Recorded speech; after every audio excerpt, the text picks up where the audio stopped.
بے شک یہ آدمی خدا کا بیٹا تھا۔ حیرانگی کی بات ہے، آپ انجیل کے شروع میں پڑھتے ہیں کہ یسوع مسیح ابن خدا کی خوشخبری کا شروع، اور مسیح خود سوال کرتے ہیں، اور پھر اس کا جواب پترس کہتا ہے کہ تو مسیح ہے، یعنی کہ خدا کا بیٹا ہے، اگر آپ زبور 2 پڑھیں۔ پھر اس کے ساتھ سردار کاہن جو مذہبی رہنما ہے وہ پوچھتا ہے کہ تو کیا خدا کا بیٹا ہے؟ اور مسیح کہتا ہے ہاں میں ہوں۔ اور پھر ابن آدم کا جب وہ لقب بتاتے ہیں تو دراصل دانیل کی کتاب 7واں چیپٹر اس کی جو ہے وہ طرف اشارہ کرتے ہیں کہ میں وہ الہی ذات ہوں۔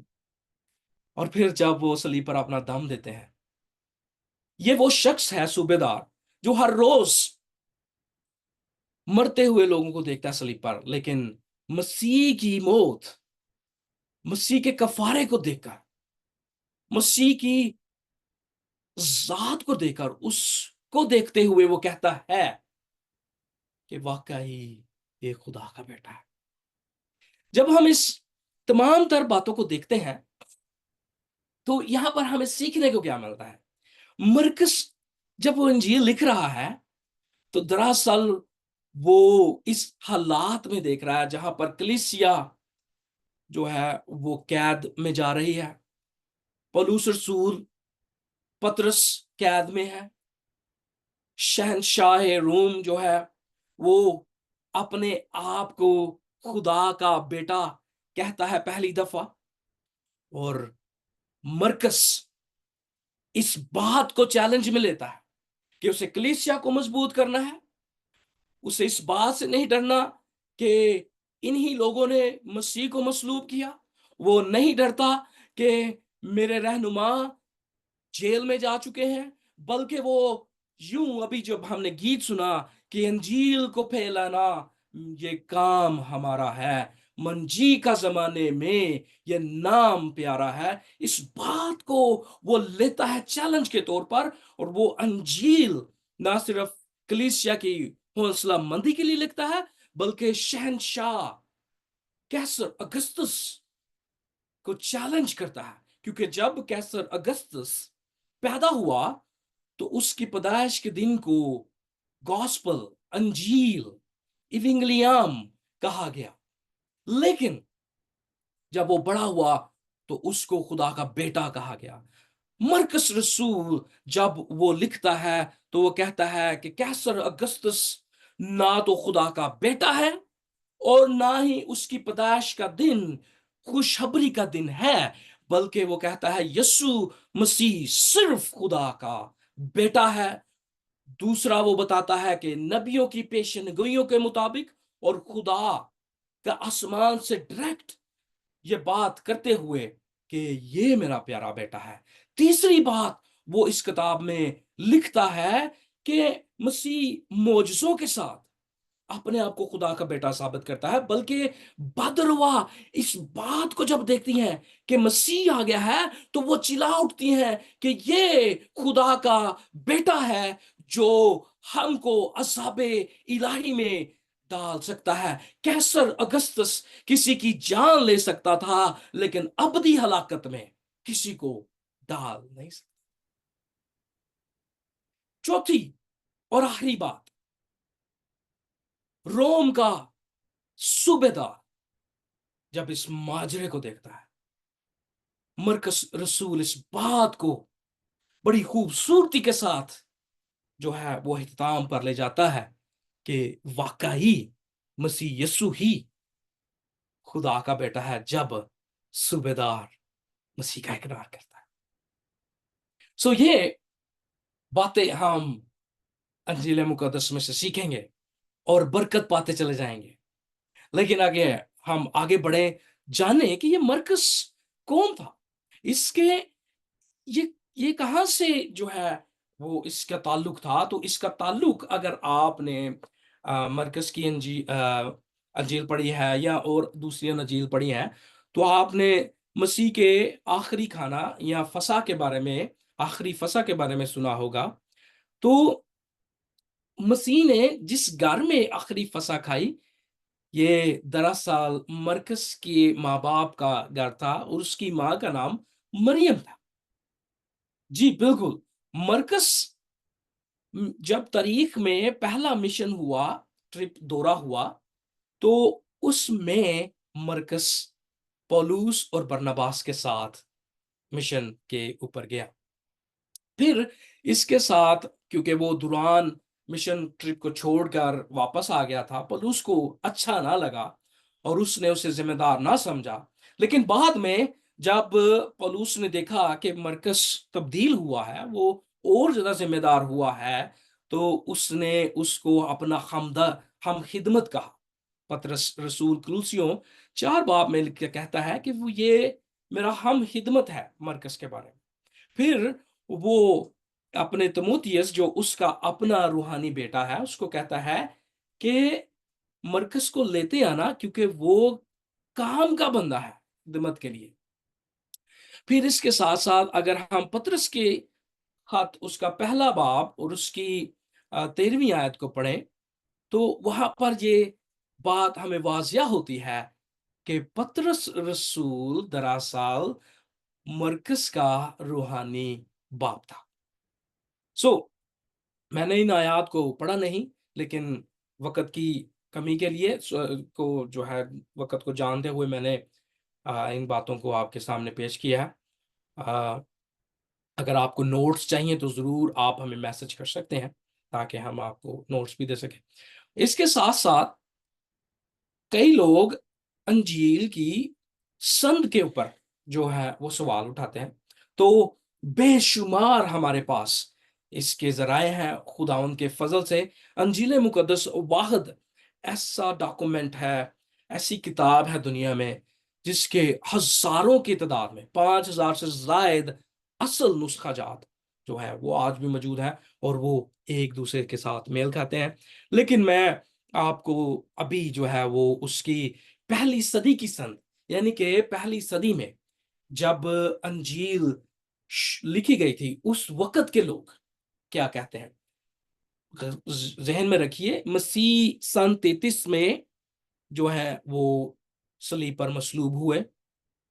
53 سے 55 میں جو ہے اس کے بارے میں کہا جاتا ہے کہ یہ انجیل مرتب ہوئی، تو اس کا مطلب 22 سال کے بعد یہ انجیل جو ہے لکھی گئی، اور اس کے دوران کلیسیا یروشلم سے شروع ہو کر روم تک پھیل چکی تھی اس وقت۔ اس بات کو ذہن میں رکھتے ہوئے میں آپ کو یوحنا رسول کے 2 شاگرد، پیپیس جو ترکی میں اس وقت بشپ تھا، وہ اس بات کی تصدیق کرتا ہے کہ مرکس نے پطرس سے اس انجیل کو سنا اور اس کو لکھا، اور اس لیے وہ پطرس کا جو ہے وہ منشی تھا، وہ لکھتا گیا ان باتوں کو۔ اس کے بعد پولیکارپ ایک بہت بڑی مشہور شخصیت ہے۔ پھر اگر آپ اعمال 21واں باب پڑھیں تو وہاں پر آپ کو فلپس اور اس کی بیٹیاں ملتی ہیں جو خدمت کا کام کر رہی تھیں۔ وہ اس بات کی تصدیق کرتی ہیں کہ مرکز کی انجیل پطرس نے مرکز سے لکھوائی۔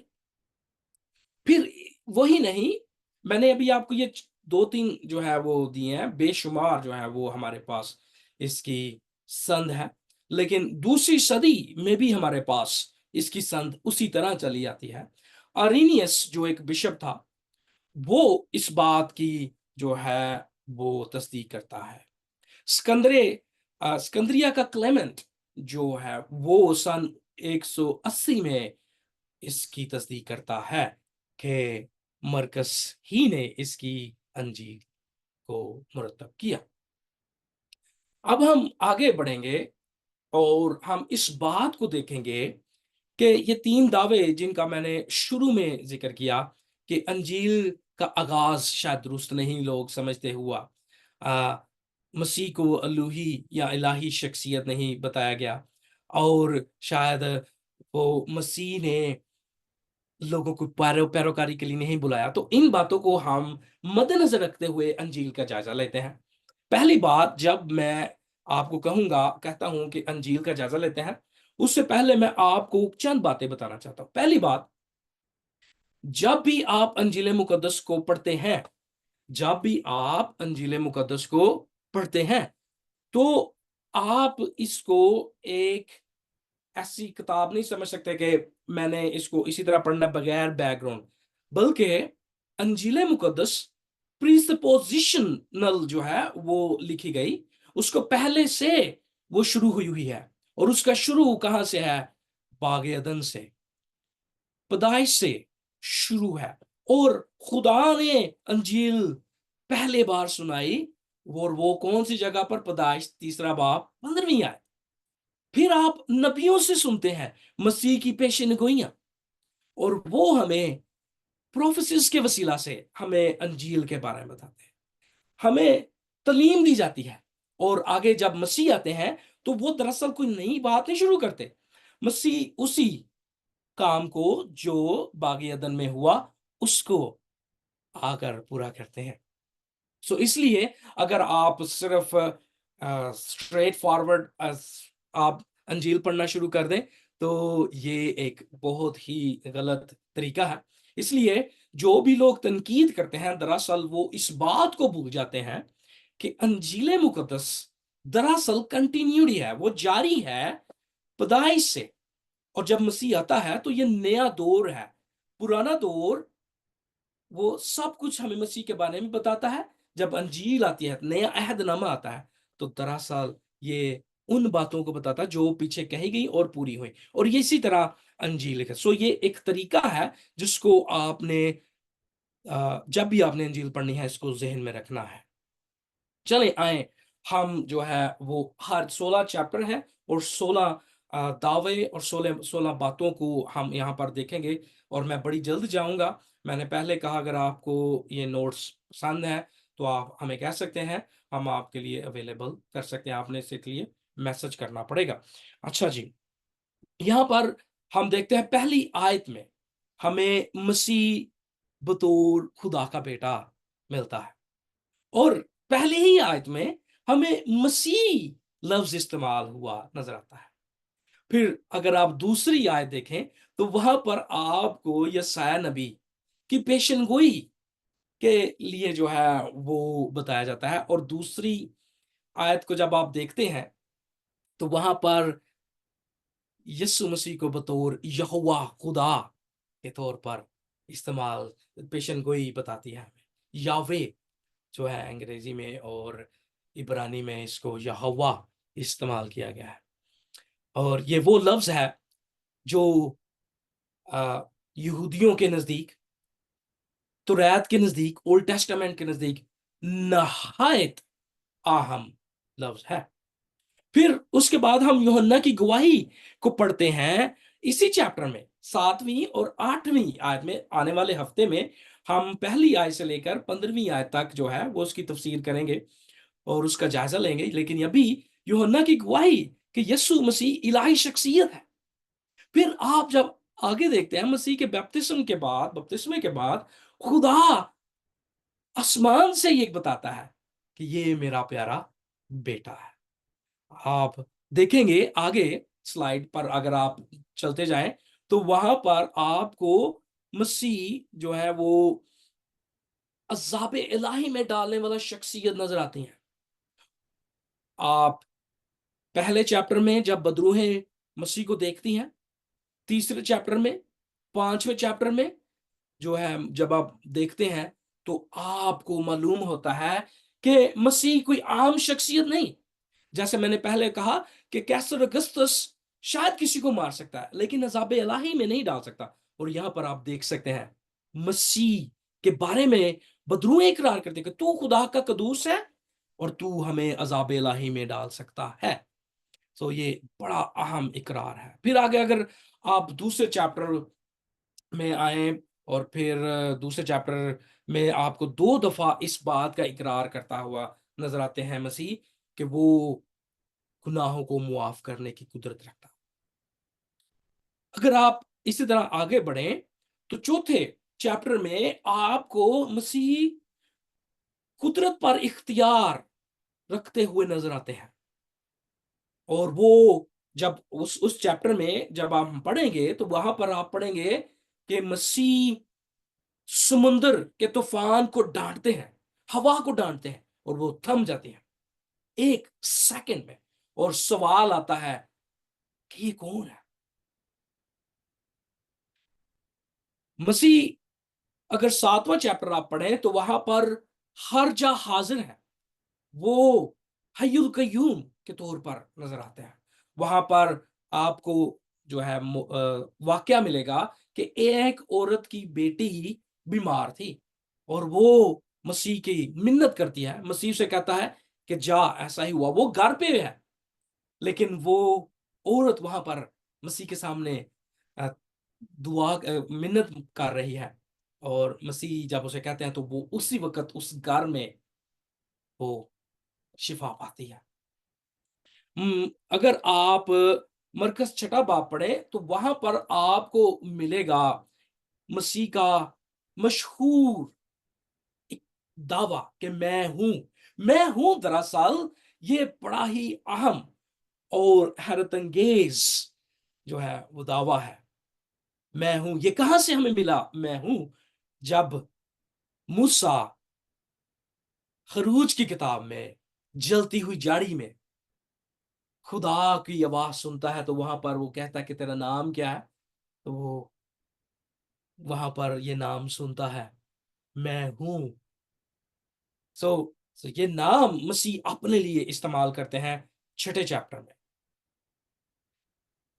اور یہاں پر مسیح، اگر آپ 8ویں چیپٹر میں آئیں تو مسیح یسو اپنی موت، تیسرے دن مردوں میں سے جی اٹھنے، اور جو مسیح کی ان باتوں کا منکر ہے اس کو شیطان اور شاکردیت کی قیمت کے بارے میں ہمیں بتاتے ہیں. میں یہاں پر آپ کے لیے یہ حصہ پڑھنا چاہتا ہوں. پھر وہ ان کو تعلیم دینے لگا کہ ضرور ہے کہ ابن آدم دکھ اٹھائے، اور بزرگوں اور سردار کاہنوں اور فقیوں اسے رد کرے، اور وہ قتل کیا جائے، اور 3 دن کے بعد جی اٹھے. اور اس نے یہ باتیں صاف صاف کہیں.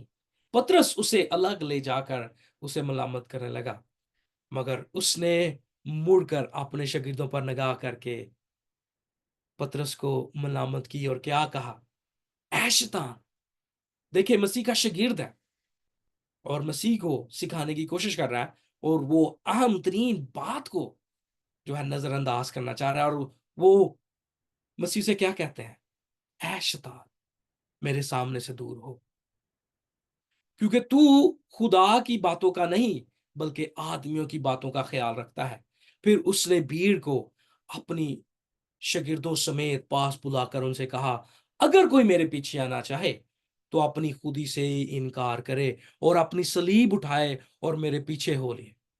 کیونکہ جو کوئی اپنی جان بچاتا ہے وہ اسے کھوئے گا، اور جو کوئی میری اور انجیل کی خاطر اپنی جان کھوئے گا وہ اسے بچائے گا.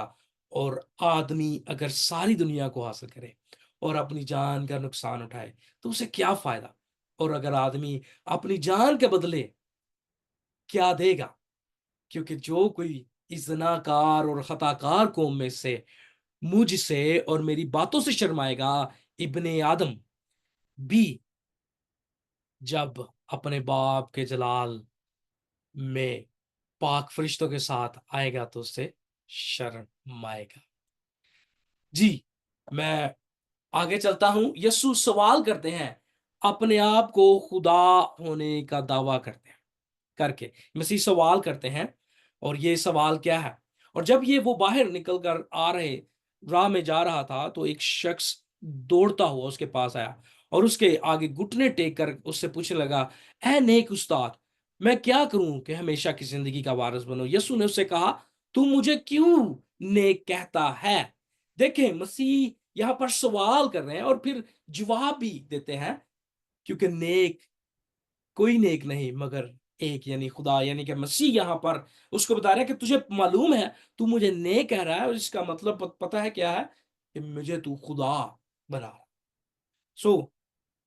پھر آگے چلتے ہیں، اور مسیح یسوع داؤد کا وعدہ شدہ بادشاہ ہیں. جس کی سلطنت کبھی ختم نہیں ہوگی۔ مرکز 11 باب اور اس کی 10ویں آیت۔ مبارک ہے ہمارے باپ داؤد کی بادشاہی جو آ رہی ہے عالم بالا پر ہوشانہ۔ مسیح جب یروشلم میں داخل ہوتے ہیں، مسیح داؤد سے بڑا ہے۔ مسیح اس بات کا بھی سوال کرتے ہیں۔ پھر یسوع نے ہیکل میں جہاں پر مذہبی لوگ ہیں وہاں پر کھڑے ہو گئے، مسیح نے تعلیم دیتے ہوئے یہ کہا، فقیہ کیوں کر کہتے ہیں کہ مسیح داؤد کا بیٹا ہے؟ داؤد نے خود روح القدس کی ہدایت سے کہا کہ خداوند نے میرے خداوند سے کہا میری دہنی طرف بیٹھ جب تک میں تیرے دشمنوں کو تیرے پاؤں کے نیچے چوکی نہ کر دوں۔ پھر مسیح ابن آدم کا دعویٰ کرتے ہیں مرکز 13واں باب اور 14واں باب میں۔ پھر مسیح اپنے مرنے کے بارے میں اور اس کے وسیلہ سے بہت تھیروں کو بچانے کے بارے میں بات کرتے ہیں، وہ 14واں باب ہے۔ اور پھر مسیح یسوع کے الفاظ خدا کے برابر الفاظ کے طور پر وہ پیش کرتے ہیں 13ویں باب میں، آسمان اور زمین ٹل جائیں گی لیکن میری باتیں کبھی نہ ٹلیں گی۔ پھر اس کے بعد یسوع مسیح اپنے آپ کو مذہبی رہنماؤں کے سامنے خدا کے برابر پیش کرتے ہیں، اور وہ ہم نے پڑھ لیا پہلے ہی۔ اور یہاں پر ایک اور خوبصورت بات جو ہم نے پڑھی کہ رومی صوبے دار مسیح کو خدا کا بیٹا مانتا ہے، خدا کی بادشاہی پر ایمان لاتا ہے، اور وہ ارمتیہ کا جو ایک مذہبی رہنما تھا وہ مسیح کو سمجھتا تھا کہ یہ خدا کی بادشاہی ہے اور اسی کے وسیلہ سے خدا کی بادشاہی آئے گی، اور وہ پلاطوس کے سامنے جانے کی جسارت حاصل کرتا ہے کیونکہ وہ مسیح پر ایمان لایا تھا، کیونکہ وہ مسیح کو سمجھ چکا تھا کہ یہی خدا کی بادشاہی ہے۔ اور جب ہم آگے چلتے ہیں تو مسیح مردوں میں سے جی اٹھا اور موت پہ فاتح مسیح ہے۔ مرکز کی انجیل 16واں باب اس کی 6 اور 7ویں آیت میں ہم یہ واضح دیکھتے ہیں کہ مسیح مردوں میں سے جی اٹھا، موت پر فاتح مسیح ہے۔ اب ہم اس سارے باتوں میں نتیجہ کیا حاصل کرتے ہیں؟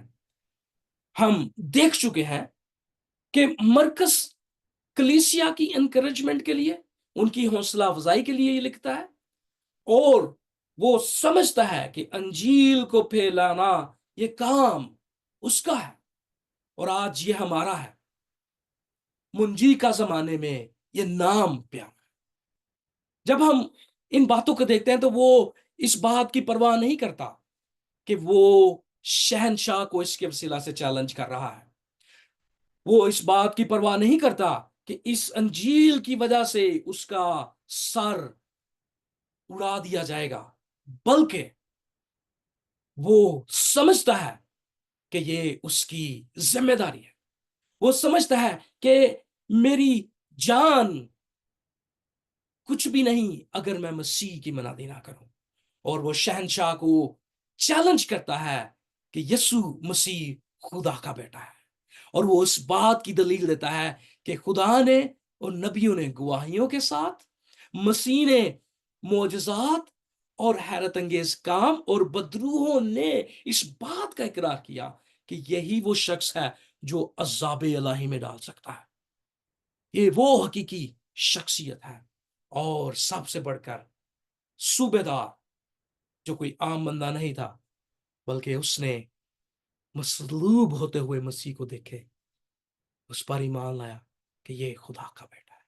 آئیں ہم مرکز کی انجیل سے یہ حوصلہ افزائی حاصل کریں کہ ہم بھی مسیح کو اپنے دلوں میں، اپنی زندگیوں میں اور اپنے حالات میں خدا کا بیٹا ہوتے ہوئے قبول کریں اور حقیقی زندگی کو حاصل کریں۔